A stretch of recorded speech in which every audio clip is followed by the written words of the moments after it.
Now, I was getting pretty bored of their juvenile antics at the altar of climate change. Their vandals threw soup over artworks in galleries, they defaced Stonehenge, they ambushed theatre plays in the West End and blocked traffic, scaled motorway gantries and doused private jets in paint and even disrupted sports events. Just Stop Oil, remember them? They said they were disbanding because their demand to end new oil and gas licences in Britain had been adopted as government policy. Their actions, of course, cost the public purse tens of millions of pounds in police and court time.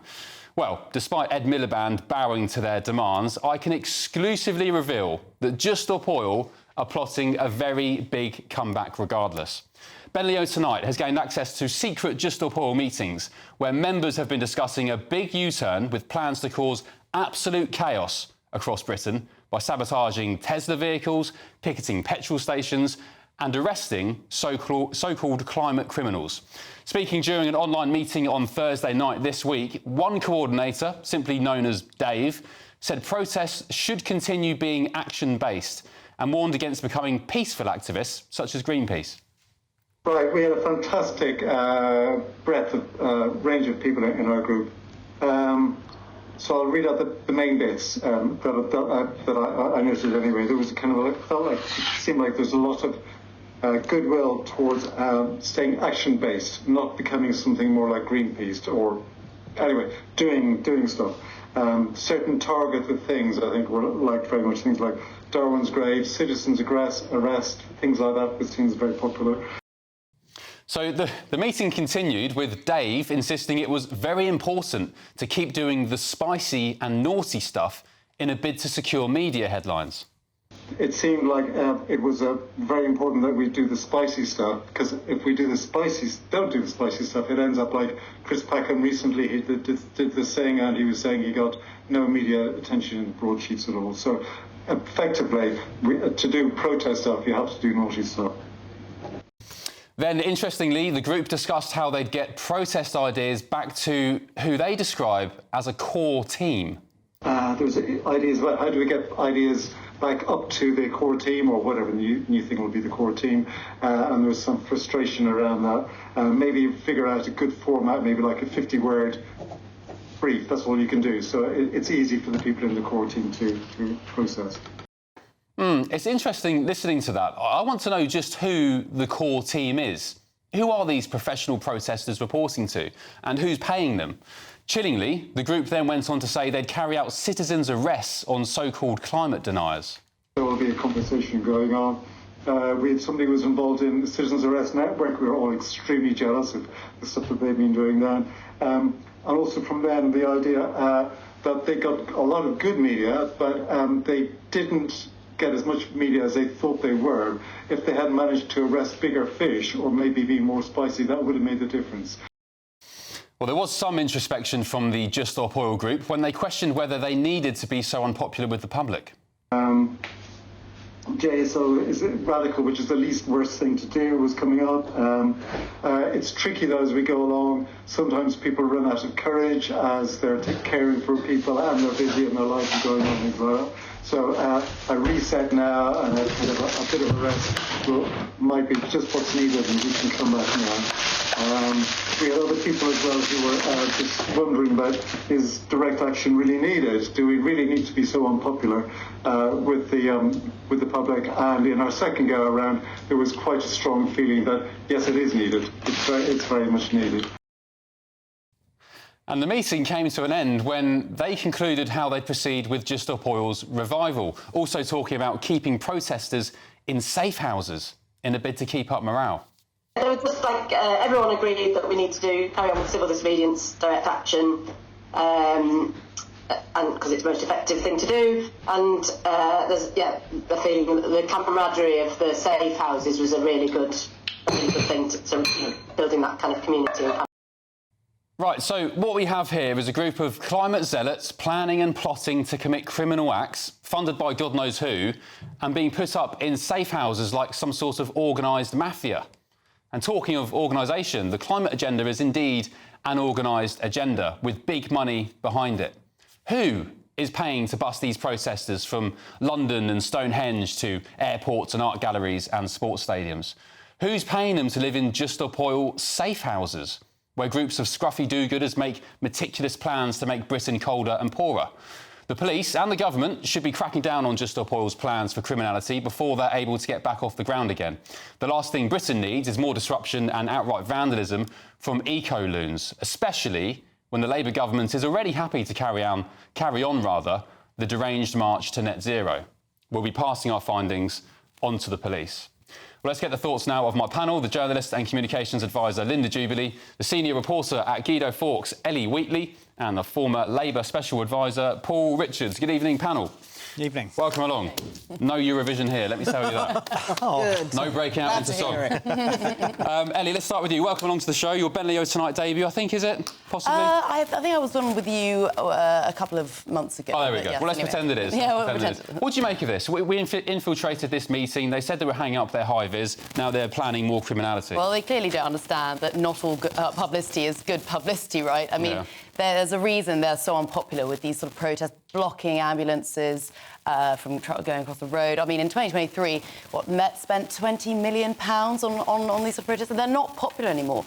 Over the last sort of decade, the climate change thing sort of became a new religion, as it were, something for people to fight for, and often backed by celebs, usually ones that take private jets, like Emma Thompson and all the rest of it. Yeah. But now they're just not, this sort of protesting and criminal action damages their message, which they obviously have, accepted in some ways, but still not enough to think we can stop. We're going to carry on doing this. It's unbelievable, really. Yeah, quite right. Linda, should Just Stop Oil and whatever name they give themselves on their comeback, should they be classed as domestic terrorists? I think that might be going a step too far, but the fact of the matter is we have to accept that they're not going to stop. I mean, these people have an almost evangelical belief in what they're doing, and although they've had some serious reprimands in terms of prison sentences, I believe, recently, they are going to carry on. I mean, why wouldn't they? They believe in what they're doing, and actually the point of a protest is to cause massive inconvenience. So they are just going to have to calibrate what they're doing. I'm not saying I advocate this, but they are probably going to calibrate what they're doing by carrying on with protests which they believe may not cause the public such disruption. I can't really understand why they are kicking up a fuss about Tesla cars, though. I know that they hate Elon Musk, but the fact of the matter is electric cars, surely. Who knows? Nothing they do makes sense. I mean, quite frankly, they're a bunch of nutters. Paul, what do you make of... I mean, quite chillingly, it's been revealed in this meeting, they're going to start carrying out citizens' arrests on what they call climate deniers. I mean, that's quite chilling in my book. Well, they're not going to get very far legally with that, are they? Because that's obviously not what a citizen's arrest is for. I mean, any observer of the ultra-left would tell you that they would immediately split into sort of an ultra-faction and a moderate faction. That happens in all these different movements. So there was, this idea they were hanging up their boots and going mainstream and we've won and all that was plainly nonsense. There was always going to be a faction that wants to carry on smashing stuff up. And the reason is that they're narcissists. I mean, Ellie's used the word religious, and you said it's like a sort of an evangelical. It is like a religious cult, and the people within it, for them, the protest is the end result. The cause is no longer relevant. They are being emboldened, I'd argue, by people such as Ed Miliband, who, I mean, Just Stop Oil quit in April, a few weeks ago, because they said that the government had pledged to no new oil and gas licences. But that was plainly nonsense. I mean, that was just smoke and mirrors, wasn't it? And I think what this tape reveals, and I bet you that you guys are not the only people taping their meetings.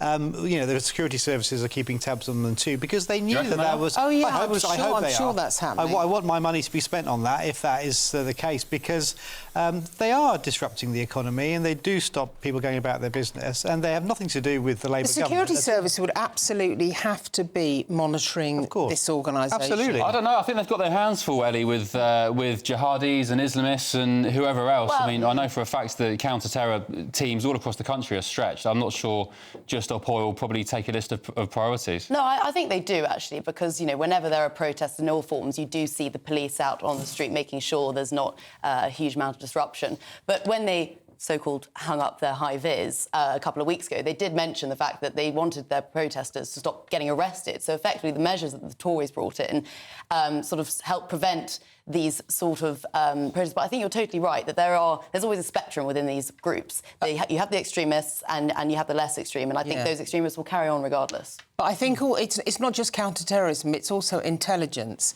The fact of the matter is, I'd be amazed if some of the key people in these groups were not on watch lists. Well, Roger Hallam, who from Extinction Rebellion, he's currently serving prison time, so he's inside. Obviously. I mean, I want to know who's funding these people. I know who funds the previous version of Just Stop Oil. It's the Climate Emergency Fund in LA. One of the massive donors is an heiress of John Getty, the oil baron, who made tens of billions. And isn't it ironic that the heiress of an oil dynasty with billions and billions under their control are now funding Just Stop Oil? Very bizarre. Can I just say as well, what you've got to watch for is that Just Stop Oil activists or protesters don't start infiltrating local political groups like residents' groups or residents' association, and they don't start to turn their march that way, inwards. That, I'm sure, has happened. It's called entrism, isn't it, where the extremists will join the mainstream. That's absolutely to right. Skew it. The thing I would say, though, young people getting involved need to know that they may end up with a prison sentence. Well, so, these guys that you've taped are,